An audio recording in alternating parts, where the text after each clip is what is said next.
Hey guys, welcome to the Sports Note for Monday, October 9th. Happy Columbus Day or Indigenous Peoples Day if you're in the United States, and happy Thanksgiving if you're in Canada.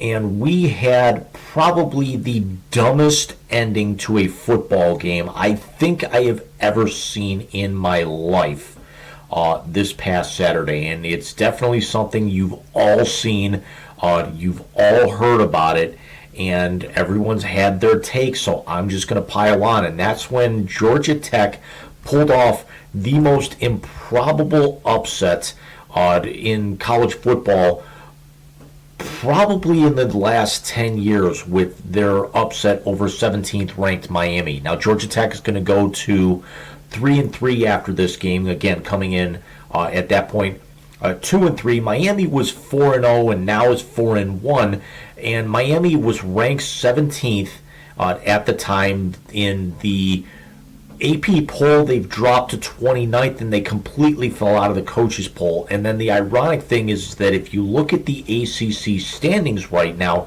since the ACC kind of dissolved the Atlantic and Coastal divisions and then just went, one fell slate, you got Georgia, who's at 2-1 in the conference and is right now in 5th place, and then Miami is 5th from the bottom with that one conference loss. Now these are definitely not going to be indicative of where things land, and then Miami's road doesn't get any easier because now they get to go to 12th ranked North Carolina this coming Saturday in prime time. It'll be the marquee game of the week. At least in terms of a prime time, because we've got Oregon and Washington as the marquee game of the entire day, Saturday afternoon in Washington. But let's kind of set the stage here. Miami is only up 3-0 at the half, and they are a 19-point favorite in this game. It's the fourth quarter, and Miami has just taken the lead on a field goal with about 6.5 minutes, just under 6.5 minutes left to go. And then Georgia Tech goes 3 and out on the ensuing possession. Miami then rattles off a 10-play drive that eats up about 5.5 minutes.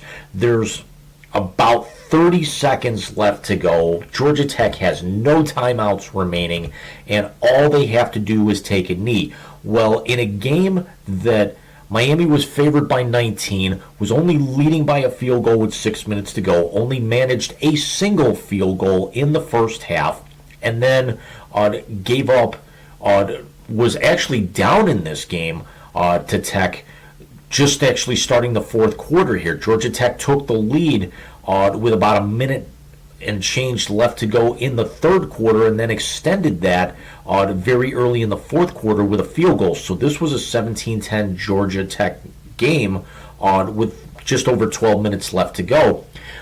Tyler Van Dyke of Miami, their star quarterback, threw for 3 interceptions in this game and only had 1 touchdown. Now he finished 24 of 36 for 288, a touchdown, and those 3 picks.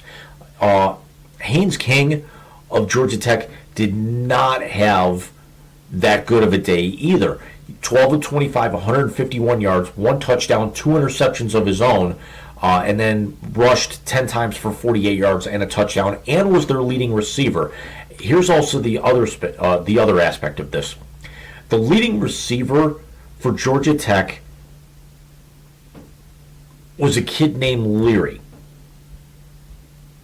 Let me look this up. Christian Leary to be exact. Christian Leary had 1 catch for 44 yards and a touchdown. That was the touchdown. It was the touchdown with 2 seconds remaining in the game to put Georgia Tech up 22-20, barring the extra point. Miami, all they had to do was take a knee. Mario Cristobal decides to get cute, does not want to take a knee. In Miami's 4 wins to that point, Cristobal had not sent Van Dyke out there to take a knee in the fourth quarter to ice the game. Instead, he hands the ball off to Don Chaney Jr., at about the Georgia Tech 30-yard line. Cheney gets to the 26, coughs up the football, and it's recovered by Georgia Tech. 4 plays later, Georgia Tech is walking this game off. King threw incomplete on first down under pressure. He hit a 30-yard pass on second down to put the ball at the Miami 44 with just mere seconds remaining. Threw incomplete on third down and then hit Leary over 2 Miami defenders in stride, and then Leary just slid down a couple of yards into the end zone to walk this game off.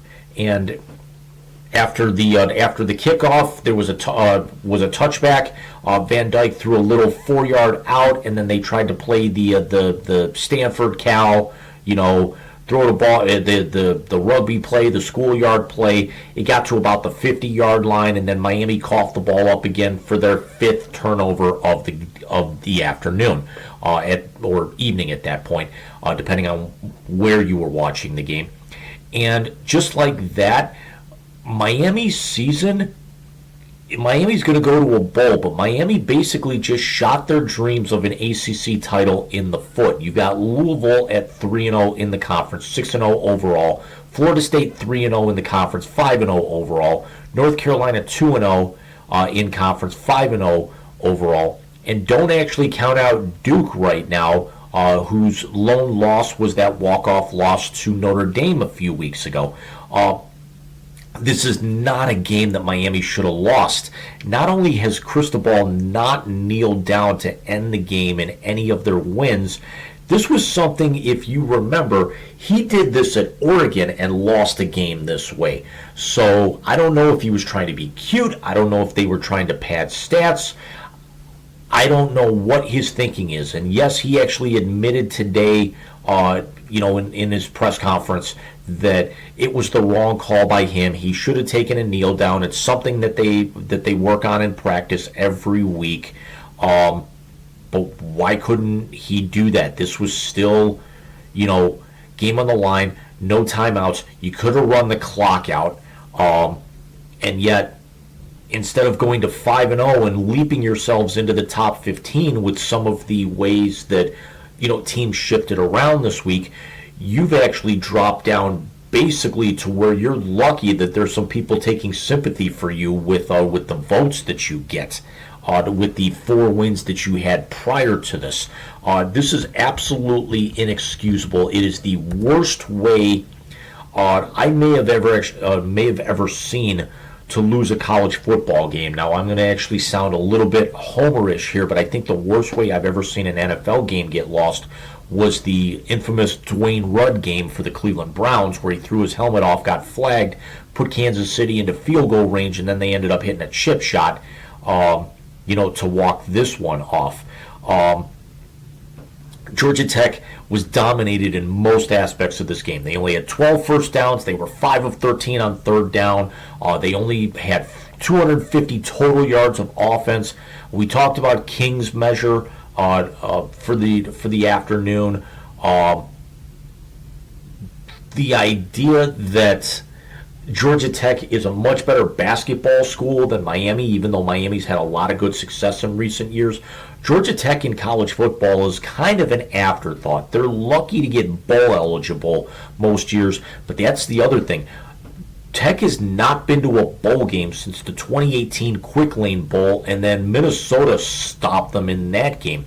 And it's the first year under head coach Brent Keyes, and he's got them now at 3-3 and halfway to being bowl eligible. Now, will Georgia Tech win 3 of their last 6 and get there? Who's to say? Miami is basically knocking on the door already of getting bowl eligible.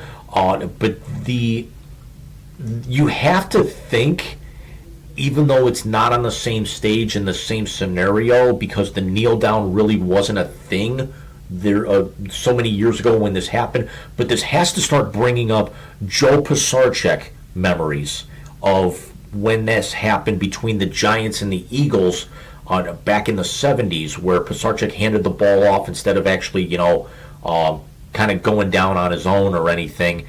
and the Giants fumble the football, and Herm Edwards picks the ball up and runs in for a Philadelphia touchdown, which is still one of the biggest blunders and best walk-offs in NFL history. And you have to think it's kind of the same way. A fumble turns into a touchdown when all you had to do is basically fall on the ball, and the game was over. Georgia Tech has again, they've not been to a bowl game in over 5 years. They've been dominated by Georgia in their big rivalry game, clean old-fashioned hate, which Mike and I have actually discussed on the Wise Guy Sports Show, is still the greatest name of any rivalry game that's out there. The last 5 meetings, Georgia's won by an average of 43-10, and they've won 18 out of their last 21. Whereas Georgia has 2 of the last 3, has back-to-back national titles, and I want to say like 3 out of the last 6 or something like that. Georgia Tech hasn't won a national championship since 1990. They've got 4 in school history, but that one in 1990 was shared with Colorado. Tech won the Coaches Bowl. Colorado won the AP title after knocking off Notre Dame, I want to say in the Orange Bowl that year.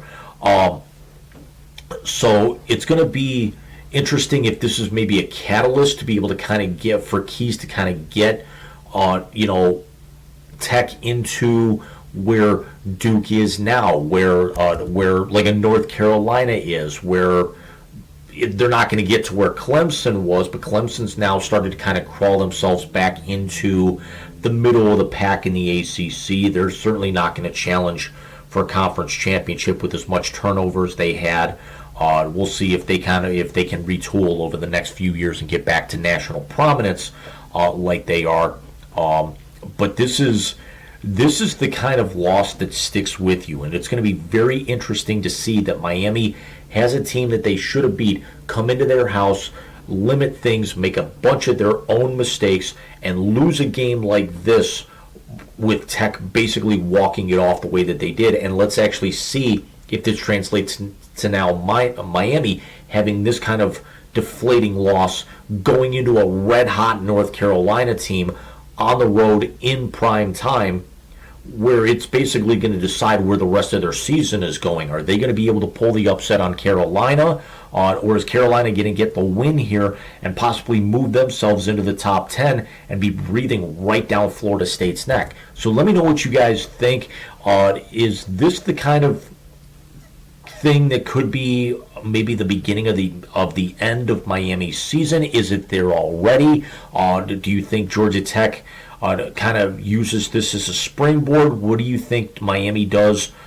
Do they rebound or they fall flat against Carolina on Saturday? But Mike and I will be back with you guys for the Wise Guys this Saturday.